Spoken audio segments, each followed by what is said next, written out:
And my last guy is in the secondary. And you'll notice I didn't talk about Ricky Pearsall or Jacob Cowing or Isaac Garendo or even Renardo Green because they're rookies. So we know they're all wild cards. We don't know exactly what they're going to be.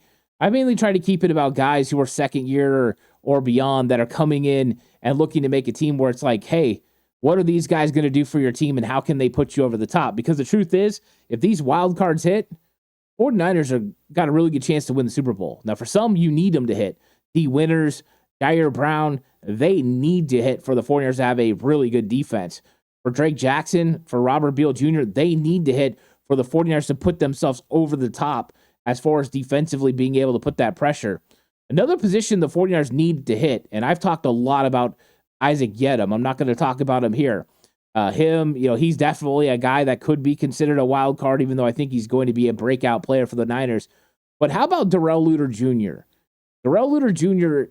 got so much hype last season. I was really surprised how much hype he got during the offseason after the draft for a fifth-round pick. People really liked his length. They liked his size. His college film was fun to watch. And he looked like a guy who was physical and that could come up and make plays, which we know the 49ers need at the position. But Luter Jr. carried so much hype that when he got hurt in rookie minicamp and wasn't available through training camp, you wondered if they were just saw he was completely raw and stashed him. But that wasn't the case because when we got into the regular season, they brought him off the PUP list and he was able to go out there and play on special teams. Now, he got no significant snaps playing cornerback. He played in a couple of blowouts, had some inconsistent play. But who exactly is Darrell Luter Jr.?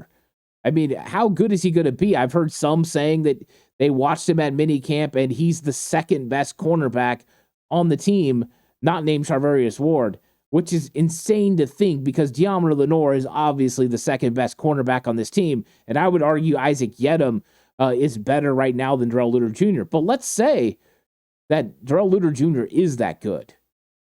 Talk about a wild card for your football team, a guy with 3 years of control that you can have step in. If he's playing that well, freedom and flexibility to potentially move on from one of your starting corners because you have Renardo Green you're excited about. He's going to be a young rookie that's going to develop, but can you pay Charvarius Ward? Can you pay Deommodore Lenoir? Can you pay them both? Well, if Darrell Luter Jr. is really going to be this guy, not only do you not have to worry about that right now, but you got a guy that can legitimately step in when Deommodore Lenoir goes in and plays nickel. Imagine if Darrell Luter Jr. is that guy. Or let's say he's not ready initially, but you have an injury to Isaac Yedem, and now you've got a guy that can step in Luter Jr.